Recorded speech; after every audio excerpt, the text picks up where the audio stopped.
ချင်းတဲကွန်ရဲ့အမက်ကစာပုတ်ကိုလွတ်ပြီးတဲ့နောက်မှာတော့ချင်းတဲကွန်ကိုအစီအစဉ်စလို့ရပြီဆိုပြီးတော့သတင်းလာပို့ပါတယ်ချင်းတဲကွန်ရဲ့အမိန့်ပြီးမှာတော့နှစ်ပေါင်းများစွာလျှို့ဝှက်ပြင်ဆင်ထားတဲ့တိတ်ငှက်စီမံကိန်းကစတင်ပြီးတော့တက်ဝင်လာပါပြီ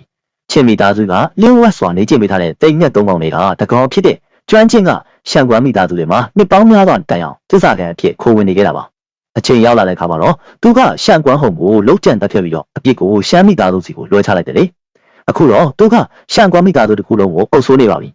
အာသူဘခန္ဓာတစ်ခုမှာတော့ချင်းတဲကွမ်ကဓာတ်ရံကိုစီးပြီးတော့ရောက်လာတဲ့အချိန်မှာပဲအကုန်လုံးတူထောက်လိုက်ပြီးတော့ရှန်ကွမ်ကကျွန်တော်တို့ရဲ့တခင်ကြီးကိုတတ်သွားပါလေတခင်ကြီးသူ့အတွက်လက်စားချိပေးပါဆိုပြီးတော့တောင်းဆိုနေကြပါတော့လေကျွန်တော်တို့ရဲ့တက်မတော်တစ်ခုလုံးကတခင်ကြီးရဲ့အမိန့်ကိုနာခံဖို့အသင့်ပါပဲဆိုပြီးတော့တောင်းပန်နေပြီလေတက်မလေးအကုန်လုံးကတိုက်ပွဲဝင်နေကြပါပြီ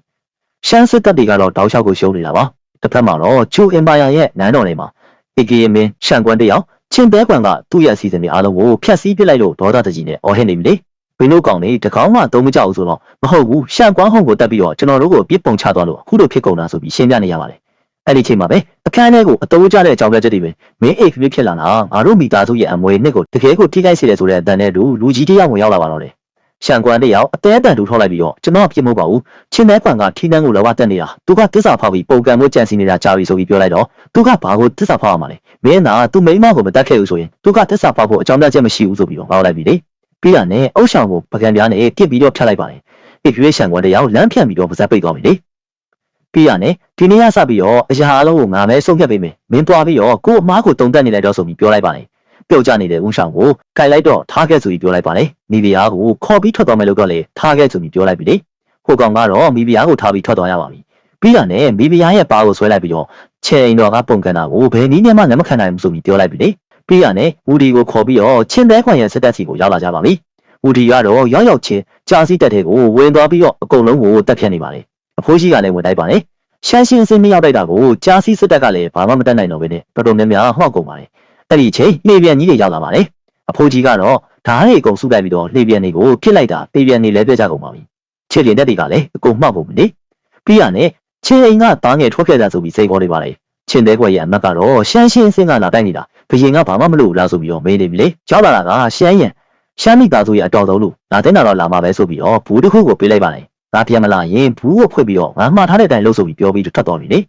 ချင်းရွေးကလည်းအိမ်ကိုပြန်လာနေပါပြီဘာမှမပြောင်းလဲဘူးဆိုပြီးတော့အရင်ကအကြောင်းတွေကိုပြန်စဉ်းစားနေပါလေသူ့ရဲ့စွမ်းအားတွေကတော့အရင်ကထပ်ပို့ပြီးတော့အစာပေါင်းများစွာတိုးတက်နေပြီလေပြီးရနဲ့ရှောင်းဟင်းရဲ့နာကိုကတ်သွားပြီးတော့အရင်ကငါတို့ရဲ့ပြန်ပွဲကိုမမှတ်မိသေးတာအခုဘသူအိမ်ကိုအရင်ပြောင်းမလဲကန်ရအောင်ဆိုပြီးတော့ကန်နေကြပါပြီကန်နေရင်းနဲ့ရှောင်းဟင်းကိုမင်းရဲ့စွမ်းကတလောက်ဖေးလာအားလေးလိုက်တာဆိုပြီးပြောတော့ရှောင်းဟင်းတကောင်အစီရင်ကိုဖွင့်ပြီးတော့ခရမ်းရောင်ဆွဲနေနေပြစ်လိုက်ပြီလေအဲ့ဒါနဲ့ချင်းကြီးတကောင်ငါမှလည်းကွက်တီရှိရဆိုပြီးတော့အစီရင်ကိုဖွင့်ဓာတ်ရံနေနဲ့ပြစ်လိုက်ပါတော့လေပြီးတာနဲ့ငါတို့မြောက်တလောင်းနဲ့တွေရက်ကြမယ်ဆိုပြီးတော့ရှောင်းဟင်းပြစ်တာကိုကာလိုက်ပါပြီအခုရောက်နေတာကသူ့အဖိုးတေကလေးနေရဆိုတော့ချင်းကြီးတကောင်ဝမ်းနေသွားပြီလေမြို့ကိုပြန်ရောက်တော့စစ်တပ်ကလှေပြန်နေအများကြီးပြန်နေတာကိုတွေ့လိုက်တော့ဘာတွေဖြစ်နေရလဲစစ်ပွဲစနေပြီလားဆိုပြီးတွေ့လိုက်ပါလေအဲ့ဒီချိန်စစ်သားတွေကတော့တိုက်ပွဲအတွက်ကိုပြင်ဆင်နေရပါလေအဲ့ဒီမှာချင်းကြီးပြန်လာတာကိုတွေ့တော့ရန်သူတွေလာတိုက်ပြီဆိုပြီးအော်နေပါပြီဒါပေမဲ့ချင်းကြီးကိုမြင်လိုက်တော့မှကတိယမင်းသားလေးဆိုပြီးတော့အမျှလေးပါဝင်နေပြီလေပြီးတော့မှလူအစစ်မှန်းတိသွားပါပြီဦးလေးဟင်းရှုစစ်ပွဲကစနေပြီလားဆိုတော့လွန်ခဲ့တဲ့လအနေငယ်ကဘရင်ကရှမ်းမိသားစုကိုစစ်ကြေညာခဲ့တယ်အခုသူကမြောက်ပိုင်းခရိုင်ရဲ့ရှေ့တန်းစစ်မျက်နှာမြေမှာရှိနေပါတယ်ဆိုပြီးပြောလိုက်ပါတယ်အကြောင်းကြားပေးမယ်ဆိုတော့နေပါစီငါသွားလိုက်မယ်ဆိုပြီးတော့ကောင်းကင်ကိုပြန်ထွက်သွားပြီလေစစ်မြေပြင်မှာတော့ချင်းတဲကွမ်နဲ့ရှမ်းရံတို့ထိတိုက်တွေ့နေကြပါလေချင်းတဲကွမ်မင်းကတကယ်ကိုကြမ်းတဲ့ကောင်ပဲအချိန်တူတွေးလေးမှာချူမင်းဆက်ရဲ့နေမီတဝက်လောက်ကိုတိမ့်ပိုက်နိုင်ခဲ့တာပဲငါဒီကိုဘာတွက်လာလဲဆိုတော့မင်းသိရမလားဆိုပြီးတော့မေးလိုက်တော့ဘာလာလို့တာလဲသမင်းဖိတ်ကြွေးရမလားဆိုပြီးပြန်မေးလိုက်ပါလေအဲ့ဒါနဲ့မင်းဒီစစ်ပွဲကိုချက်ချင်းရက်လိုက်မင်းကငါတို့ရဲ့လက်အောက်ခံပြီးဆက်ရှိနေမယ်အရှိပိုင်းခရိုင်သုံးခုကလည်းမင်းရဲ့တိုင်နဲ့ဆိုပြီးပြောလိုက်ပြီလေချင်းတဲကွမ်ကတော့ရှမ်းရံအိမ်မက်မက်နေရလားဆိုပြီးပြန်မေးလိုက်ပါလေအဲ့ဒါနဲ့ရှမ်းရံကချင်းသွဲတန်ငါစွမ်းစကိုမင်းသိတယ်မလားမင်းတက်တွေကိုအလွယ်တကူနဲ့ခြေမုံပြစ်နိုင်တယ်ဆိုပြီးပြောလိုက်ပါလေအဲ့ဒါနဲ့ချင်းတဲကွမ်ကငါမှစစ်သားတွေတိမ်ပေါင်းများစွာရှိတယ်မင်းကတော့တယောက်တည်းပဲဆိုပြီးစကားပြန်ပြောနေကြပြီလေ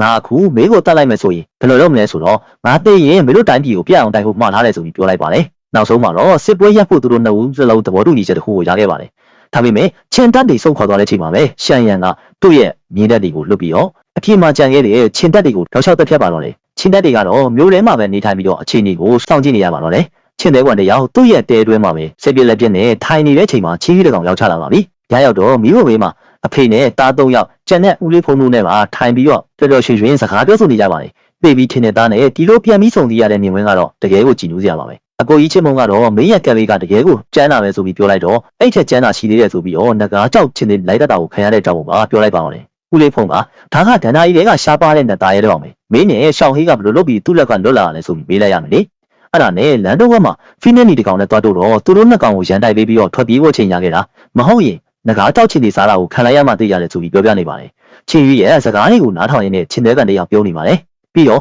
ငငယ်ခသူပြောခဲ့တဲ့တစ်ပင်ကြီးတို့မကြီးထွားနိုင်ရင်ဥယျာဉ်ထဲမှာပဲထားတော့မယ်ဆိုတဲ့စကားကိုပြန်တွေးမိနေပြီလေသူ့ကိုကြီးကတော့ချင်းကြီးကအသက်20တောင်မပြည့်သေးဘူးဒါပေမဲ့လေးကိုကံလေးကိုကြော်ဖက်နိုင်ခဲ့ပြီရှောင်းဟိလက်တူလိုပဲတကောင်လုံးကတော်တော်ကျန်းတဲ့ကောင်လေးဆိုပြီးပြောလိုက်ပါတယ်ပြီးရတယ်ညီကိုလေးရဲတောက်နေကြပါပြီကြော်ဝဲရှုံလဲပြီးမှတော့ချင်းကြီးကသူ့ရဲ့ဖခင်နဲ့အကိုတွေကိုသူ့ထိုင်နေကြခါမိုးပေါ်ကိုခေါ်သွားပြီလေပြီးရတယ်သူဘလောက်ခံစားခဲ့ရတဲ့အကြောင်းတွေကိုထပ်ပြီးရင်ဖွင့်နေပြန်ပါပြီကျွန်တော်ဒီနေရာမှာတယောက်ခက်ကိုခံပညာတွေကိုလေ့ကျင့်ခဲ့တာဘယ်သူမှလည်းအနားမမရှိဘူးအထီးကျန်လို့ခံစားခဲ့ရတယ်ခမီးတော်ရှိပေးနေရင်ဘလောက်ကောင်းလိုက်မလဲတွေးမိရဲ့ပါကြနဲ့သူ့ရဲ့ဖေကိုကြစ်တိုက်နေပြန်ပြီလေဦးလေးဖုံကတော့တလောကလုံးမှာအမိုးပေါ်မှာကိုခံပညာလေ့ကျင့်နေမလားဆိုလို့မေတ္တာပဲရှိမှသိကြတယ်ဆိုပြီးပြေးလေရတည်တဲ့ကြောင်းကြီးပြောနေရပါတယ်လာရက်တော့ရအောင်ဆိုပြီးထပ်ပြီးတောင်းနေကြပြန်ပါပြီတယောက်တည်းလဲတောင်းရင်လည်းတိုက်ပွဲအကြောင်းကိုပြောနေကြပါတယ်တိုက်ခိုက်တာကိုဘာလို့ရထားလိုက်တာလဲဆိုပြီးအကိုနှစ်ကမေးလိုက်တော့ရှမ်းရံပြန်ရောက်လာပြီဆိုပြီးပြောလိုက်ပါတယ်သူကချူမင်းစားကိုတည်ဆောင်ခဲ့ပြီးပထမဆုံးပြည့်ရွေးဖြစ်လာတယ်မလားဆိုတော့ဟုတ်တယ်သူကရွမ်းရဲစောပိုင်းစင်းကိုရောက်ရှိနေပြီဆိုပြီးပြောလိုက်ပါတယ်အကိုကြီးကတော့အေးဆေးပါကျွန်တော်တို့တွေသူ့ကိုဆွဲတာသိမ့်နဲ့ဝါရိုက်လိုက်မယ်ဖိုက်တာကောင်လည်းရိုက်တတ်ရင်တော့ကွဲတာပဲဆိုပြီးပြောလိုက်ပါတယ်ချင်းကြီးကလည်းကျွန်တော်နဲ့ရှောင်းဟေးပေါင်းရင်သူနဲ့တပွဲတော့ကြိတ်လို့ရတယ်ဆိုပြီးဝင်ပြောတော့ကုလေးဖုံကရှမ်းရှင်းစစ်ကိုမတတ်နိုင်ပေမဲ့ရွမ်းရဲစစ်ကြတော့တော်တော်ကွာသွားပြီဆိုပြီးပြောလိုက်ပါတယ်သူ့အဖေကလည်းကိုထပ်ပြီးအန်လီမနာစိတ်တယ်တော့မင်းဘေးကင်းကြီးရှိနေတာနဲ့ငါချိန်နေပါပြီရှမ်းရံကိုရေဆိုင်ဖို့ဒီလန်းခတ်ရှာမယ်ဆိုပြီးပြောလိုက်ပြီလေအဖေရဲ့စကားကိုနားထောင်ခဲ့ပြီးမြဲချင်းကြီးရဲ့စိတ်ထဲမှာတော့ဆုံးဖြတ်ချက်တစ်ခုကိုချပြီးသွားပါပြီအဲ့ဒီချိန်ရှောင်းဟေးကလှမ်းခေါ်တော့အတွေးစိတ်တွေကိုဝင်သွားပြီလေရှောင်းဟေးကရှမ်းရံကိုမရှိရသေးဘူးမင်းကရက်တောက်နေတာကြောက်နေရလားဆိုတော့ငါကြောက်မလားကွာမင်းနဲ့ကလည်းပေါင်းချရင်နိုင်တော့မလားဆိုတော့မပြောတတ်ဘူးဒါပေမဲ့အမွေဆက်ခံထားတဲ့အမောင်လားလှုပ်ရှားမှုကိုကျွမ်းကျင်သွားပြီလာချက်တဲ့ချိန်ကျုံးရင်တော့ရှမ်းရံကိုတရားပြင်းထန်ရအောင်လုပ်နိုင်တယ်ဆိုပြီးပြောလိုက်ပါတယ်ကျန်တာတော့အခုပေါ်မှာမူတည်သွားပြီဆိုပြီးပြောလိုက်ပြီလေချင်းသေးကွန်တယောက်အရင်ကသူ့သားသူ့အတွက်စတိခေတာတွေကိုပြန်မြင်အောင်ပြီးစိတ်မကောင်းဖြစ်နေတဲ့အချိန်မှာပဲအခုနှစ်ယောက်ရောက်လာပြီးတော့ချင်းကြီးထွက်သွားတဲ့အကြောင်းနဲ့ကြောက်စိမ့်မှုတစ်ခုနဲ့စားတဲ့ကောင်ခြံထားခဲ့တဲ့အကြောင်းကိုလာပြောပါလေရေးထားတာကတော့သူရှမ်းရံကိုသွားရှင်းတဲ့အကြောင်းနဲ့သူရလာခဲ့တဲ့ကျင့်စဉ်စာအုပ်တော့ပါအဲ့ဒါတွေကိုပေးထားခဲ့တာပါသူ့အဖေကတော့ပို့ပြီးစိတ်မကောင်းဖြစ်သွားပါပြီဒုတိယအကိုကိုရှာနဲ့တိုင်းရန်သုံးကိုလုံခြုံအောင်ထားဖို့မှလိုက်ပြီးတော့အကိုကြီးကိုကြားတက်ကိုခေါ်ပြီးတော့ရှမ်းမိသားစုရဲ့နန်းတို့တော်ကိုဝင်းရံမှုအမိန့်ပေးလိုက်ပြီလေပြီးတာနဲ့သူလည်းချက်ချင်းထွက်သွားတော့အကိုလက်ကအဖေနဲ့ချင်းကြီးကရှမ်းရံကိုသွားတိုက်တာပေးကြတယ်ကျွန်တော်တို့ဒီတိုင်းထိုင်ဆောင်နေလို့မဖြစ်ဘူးဆိုပြီးပြောလိုက်တော့တက်ကိုအမိန့်ပေးဖို့ပြောလိုက်ပြီလေအဲ့ဒီချိန်မှာချင်းကြီးကဝူဒီရှေကိုရောက်နေပါပြီမိလုံးနေဝင်လာတော့ဝူဒီတယောက်ခုန်ဆောင်လာရမယ်လေချင်းကြီးကိုတွေ့တော့မင်းမတည်သေးဘူးလားဆိုပြီးပြောနေတဲ့စကားမဆုံးပြပါပဲချင်းကြီးကဓာတ်နဲ့ပြီးခုတ်ပါတယ်ဝူဒီတကောင်အရှိတ်ကိုတော့မမြင်လိုက်ရပါဘူးမိလုံးနဲ့ပြစ်တော့အကာအကွယ်ကိုထုတ်ပြီးတော့ကာလိုက်ပြီမြင်ချင်းကြီးရဲ့ဓာတ်ကဝူဒီရဲ့လည်းမျိုးကိုဖောက်ထွက်သွားပြီလေပြီးရနဲ့ရှမ်းရမ်းစီကိုရောက်သွားပါပြီရုပ်ထုကြီးတစ်ခုပေါ်မှာတော့ပင်နဲ့ချင်းဆိုင်တွေ့ရကြပါလေငါဘာတူလဲတိရဆိုတော့တိတယ်လေရှမ်းရမ်းမလားအဲ့ဒါကြောင့်လာစိန်ခေါ်လာဆိုပြီးတော့တဲပဲပြောလိုက်ပါတော့လေမင်းမတူလဲဆိုတော့ချင်းအိမ်ကအငယ်ဆုံးသားချင်းကြီးဆိုပြီးပြောလိုက်တော့ဆောက်ကလေးကနာစိန်ခေါ်ခြင်းနဲ့ဆိုပြီးဖဲလိုက်ပါပြီအဲ့ဒါနဲ့ချင်းကြီးကလည်းရှမ်းရံမင်းဖေရှမ်းရည်ကလေးကငါရဲ့ဘိုးဘေးကိုရှုံးနေခဲ့တယ်ဒီညငါကမင်းကိုဒီနေရာမှာပဲဆုံးတတ်မယ်ဆိုပြီးတော့ဟိုဖက်နေလို့စာအုပ်ပြန်နေပြီလေပြီးတာနဲ့တယောက်ကျုံးလို့ရပါတယ်အဲ့ဒါကိုမြင်တယ်သူ့အဖေကဝင်ကူဖို့ပြင်တော့ဦးလေးဖုံးကတားလိုက်ပြီးတော့မင်းဝင်ပါရဲ့အာယုလေးကုန်မယ်ကြားစစ်တပ်ကလည်းအစင်းနေဖြစ်နေပြီဆိုပြီးပြောလိုက်ပါတယ်ရှမ်းရံကလည်းအစိမ်းရောင်စီရင်ကိုထုတ်ပြီးပြလိုက်တော့ချင်းကြီးတယောက်ကနေရပြီလေပြီးရနဲ့နီးကပ်ပြီးထိုးပါတယ်ဓာတ်တို့ကိုထုတ်ပြီးတော့လှီးလိုက်တော့ရှမ်းရံကအကာအကွယ်ကိုထုတ်ပြီးကာလိုက်ပြီးတော့နတီးနဲ့ထိုးချလိုက်တော့ချင်းကြီးတကောင်နိုင်ရံနဲ့မိတ်ဆက်လိုက်ရပါပြီအဲ့ဒီချိန်မှာပဲဘရင်ပြုတ်ကလည်းရုပ်ထုပေါ်ကတိုက်ပွဲကိုတွေ့သွားပါတယ်အဲ့ဒါနဲ့ချက်ချင်းမဲစစ်တပ်ကိုစူးစီးခိုင်းလိုက်ပါတယ်ရှောင်းဟေးကဆင်းလာတဲ့အချိန်ကောင်းရင်ထက်မှတော့နားချက်ချင်းကစတင်လာပါပြီအဲ့ဒါကြောင့်ချင်းကြီးကရှောင်းဟေးကိုချက်ချင်းသွားပြီးတော့အစီရင်ကိုပြင်ဆင်ခိုင်းလိုက်ပါတယ်ချင်းကြီးကအနီးရက်ပြေးထိုးတဲ့အချိန်မှာရှောင်းဟေးကခရမ်းရောင်တဲ့စစ်တီနဲ့ပြစ်နေပါတယ်ရှမ်းရံကလည်းစတိုက်ကာပြီးပြန်ပြတော့ဓာတ်နဲ့ပိုင်းချလိုက်ရပါတယ်ရှမ်းရံတကောင်နောက်ဆုံးမှတော့လန့်ကိုပါထုတ်သုံးပြီးတော့တိုက်နေရပါပြီလန့်နဲ့ပြစ်လိုက်တော့ချင်းကြီးတကောင်လှမ်းဖမ်းလိုက်တာနောက်ကိုပါလွန်သွားပြီလေပြီးတာနဲ့စတိုက်တိုက်ခိုင်းနေကြပါတယ်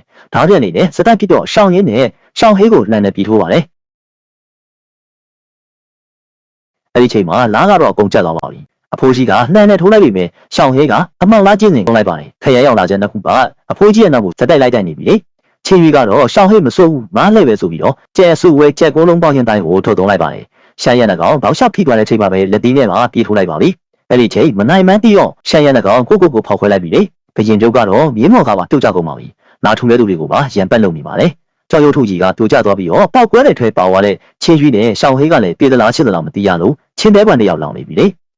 ချင်းကြီးလည်းကောင်းဒီတစ်ခါရောတကယ်တည်သလားဆိုတာနောက်တစ်ပိုင်းမှာဆက်လက်စောင့်ကြည့်ပြပါအောင်ကျွန်တော်တို့ channel ကိုလည်း like and subscribe လေးလုပ်တော့ခဲ့ပြီပါဦးခင်ဗျာ